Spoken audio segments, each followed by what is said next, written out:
Love for All inulunsad sa Ilocos Norte Centennial Arena, Lawag City sa pangunguna ni Department of Health Secretary Herbosa at First Lady Lisa Araneta Marcos. Ang detalye mula kay kapartner Bien Bergabiña. Kapartner Bien. Inilunsad ng gobyerno ang Love for All Caravan sa Ilocos Norte Centennial Arena sa Lawag City nitong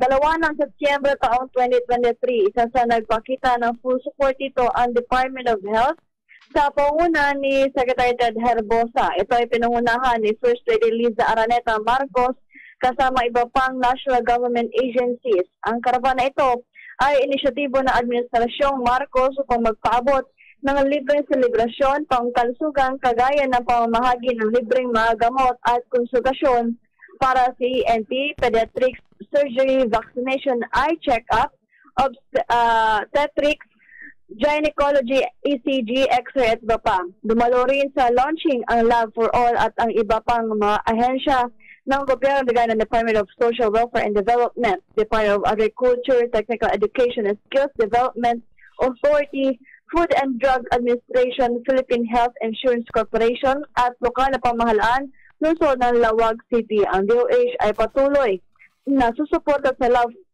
for All at sa layunin nitong alinsunod sa Universal Healthcare Act. Para sa Just Philippines Kumahat at si Bien Bergabiña, kapartner mo sa balita at serbisyo.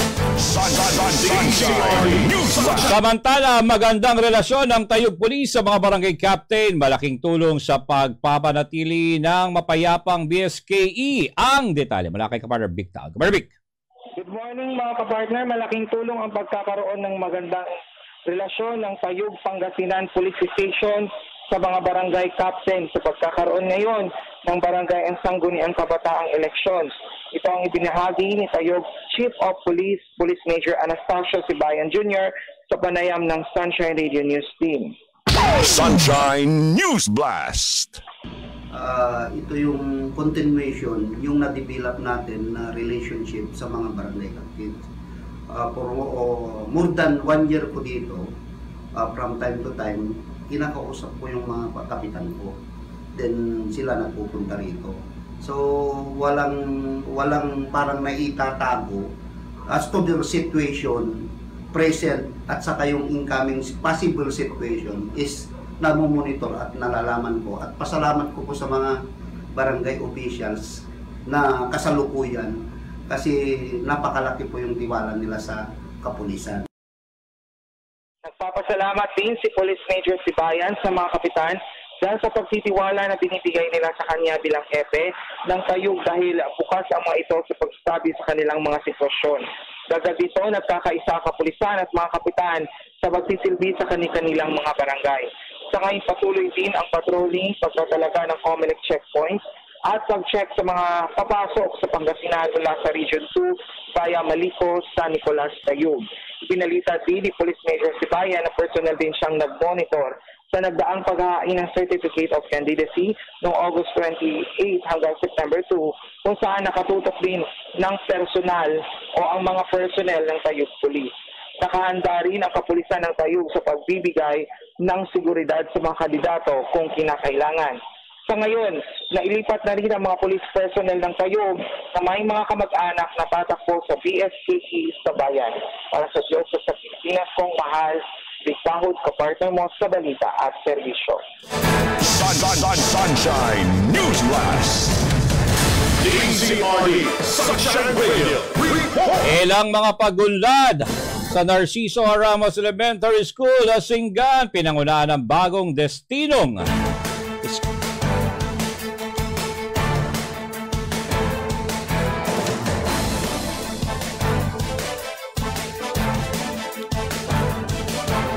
kauna-unang 25-bed capacity Maternal and Children Hospital ipapatayo sa syudad ng Dagupan. Ang detalye mula kay kapartner Ilet Borbrigara. Kapartner Ilet. Inanunsyo ni Mayor Belen Fernandez na malapit nang itayo ang kauna-unahang Level 1 Hospital ng siyudad. Ito ay isang Maternal and Children's Hospital. Magandang balita ito mula sa mga kinatawan ng Department of Health, Center for Health Development, DOHCHD Region 1, sa pangunguna ni DOHCHD 1 Engineer 3, Engineer Roberto Tapangco. At imbisita na opisina ng Mayor Belen Fernandez. Ayon sa DOH, isang mother and child government hospital na may 25 bed capacity ang nakatakdang itayo ng syudad sa ilalim ng Health Facilities Enhancement Program ng National Government. Dagdag ng alkaldeng mapalad ang syudad sa tulong ni Congressman Christopher De Venecia dahil sa pamamagitan ng pagkakaroon ng kauna-unahang Level 1 Hospital Facility ng Dagupan, tiniyak na mas pinalawig na health services ang maipapahatid sa mga Dagupeño. Paliwanag din ni Mayor Belen Fernandez na madadagdagan pa ang serbisyong pangkalasugan maliban sa diagnostic center na ipinatayo nitong taong 2019 na naghahatid ng libreng ultrasound, CT scan, X-ray, electrocardiogram, ECG at iba pang laboratory test. Bukod pa rito, ongoing din ang construction ng Super Family Health Center sa Barangay Bulusan na siyang pinakamalaki sa buong Region 1 at maghahatid naman ng mas pinalapit at libreng serbisyong medikal para sa mga taga-eastern barangays. Ang nasabing Mother and Child Hospital ay may initial na pondo na 150 million pesos mula sa national government bilang pagsuporta sa universal healthcare sa Dagupan at bahagi rin ng devolution of services mula sa pambansang gobyerno pababa sa mga LGU, pababa para sa mga LGU. Para sa Pilipinas kong mahal, kapartner Ilet Moore Briguera, kapartner mo sa balita at serbisyo.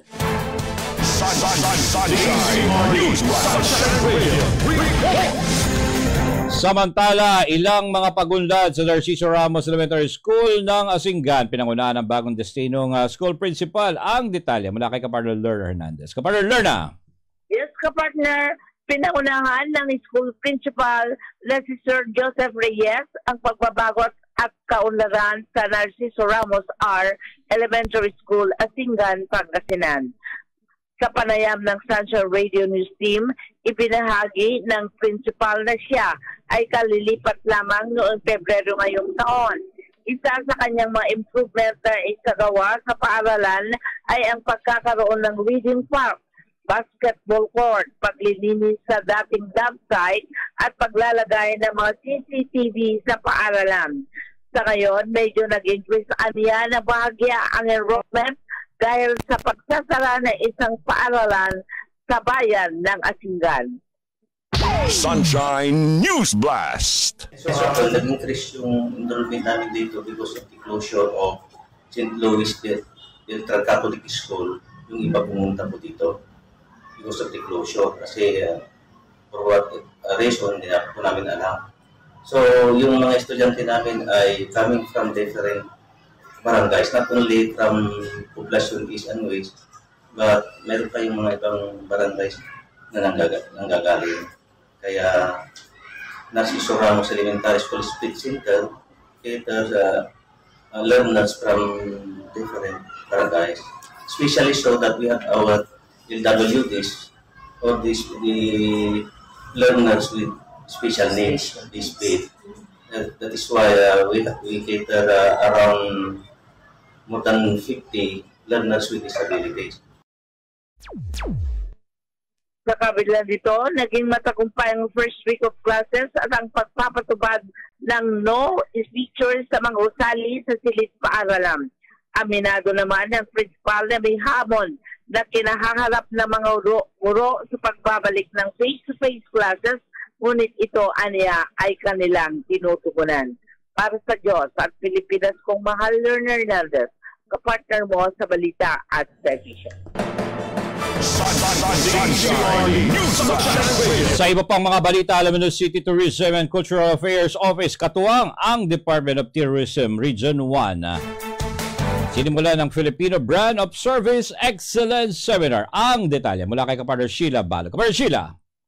Sinimula ng alamin ng City Tourism and Cultural Affairs Office katuwang ang Department of Tourism Region 1 itong mag-test ng Filipino Brand of Service Excellence Seminar. Ito ay bahagi ng pagdiriwang ng Tourism Month ng pamahalang lungsod sa pangunguna ni Mayor Art Brian Celeste. Layunin ng nasabing aktibidad na sanay ng mga tourism ni stakeholders na lungsod sa parang pag-handle ng mga turista at bisita na i-standardize ang hospitality at service Nagsindi resource speaker sa naturang seminar si National DOJ Activities Trainer, Mary Jane Rosales.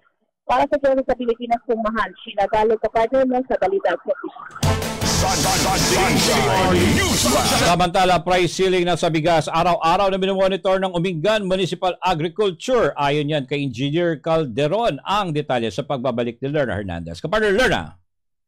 Araw-araw na nakomonitor ang mga tauhan ng Umingan Municipal Agriculture, lalo na sa pagpapatupad ng price ceiling sa bigas na itinakda ng pamahalaan. Ito ang inihayag ni Umingan Municipal Agriculture Head Engineer Edwin Calderon sa panayam ng Sunshine Radio kahapon. Sunshine News Blast. Actually, noong September 5, nag-ikot kami sa mga rice dealer namin dito sa Umingan.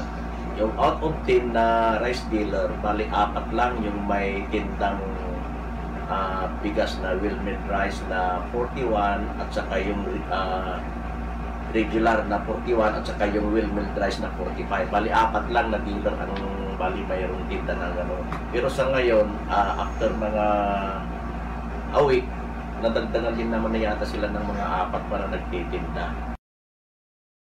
Laad ni Engineer Calderon, kalimitan sa mga nabebenta sa palengke ay mga special rice. Ngunit walang masyadong supply ang regular, milled at well-milled rice na kasali sa price ceiling. Sa kabila nito, ang munisipalidad anya ng Umingan ang may pinakamaraming allocation ng binhi mula sa Department of Agriculture para sa 14,300 hectares ng bayan. Anya na mahagi noong last cropping season ng hybrid seeds ang Umingan mula naman sa DA Region 1 na inumpisahan ng anihin ng mga magsasaka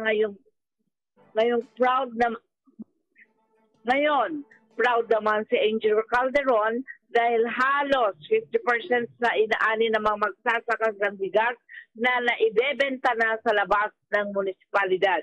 Samantala, nakatanggap din ng award ng Umingan Municipal Agri bilang Outstanding Implementer of DARFO and GA Field Rice Inbred Seed Program Award. Pinasalamatan naman ni Calderon ang malaking tulong ni Mayor Chardon Cruz para sa mga magsasaka sa kanilang bayan ng Umingan. Para sa Diyos at Pilipinas kong mga Lerna Hernandez, kapartner mo sa balita at serbisyo. At para sa huling balita ng lokal natin, lokal na pamahalaan ng Tayug, full support sa kapulisan. Ayon kay Police Major Sibayan, 0 case, may tuturing ang achievement ng Tayug ng taon. Ayong detalye mula kay Kapartner Big Town. Kapartner Big. Yes, kapartner, full support ang Tayug Local Government Unit sa Municipal Police Station. Ito ang inihayag ni Tayug Chief of Police, Police Major Anastasia Sibayan Jr. sa panayam ng Sunshine Region News Team. Sunshine News Blast. Heads up po kami na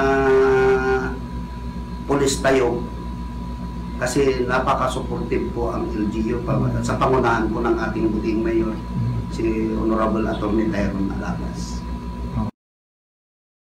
Samantala, ngayong buwan, walang naitalang major case o 8 focus crime sa Tayug Town ayon kay Police Major Sibayan. Anya, bagamat hindi siya taga-Tayug, hindi rin maipagkakaila ang sakripisyo ng kapulisan para ma-maintain ang peace and order ng bayan. Para naman sa mga residente, nagpapasalamat ito sa mga kooperasyon ng mga ito at pakikiisa sa mithiin ng bayan na magkaroon ng kapayapaan. Saan nito, hindi pera ang kanilang hinihinging suporta sa mga tao, kundi ang pakikiisa nito sa mithiin ng kapulisan na mabigyan ang mamamayan ng proteksyon. Para sa Diyos at sa Pilipinas kong mahal, Victahod, kapartner mo sa balita at serbisyo.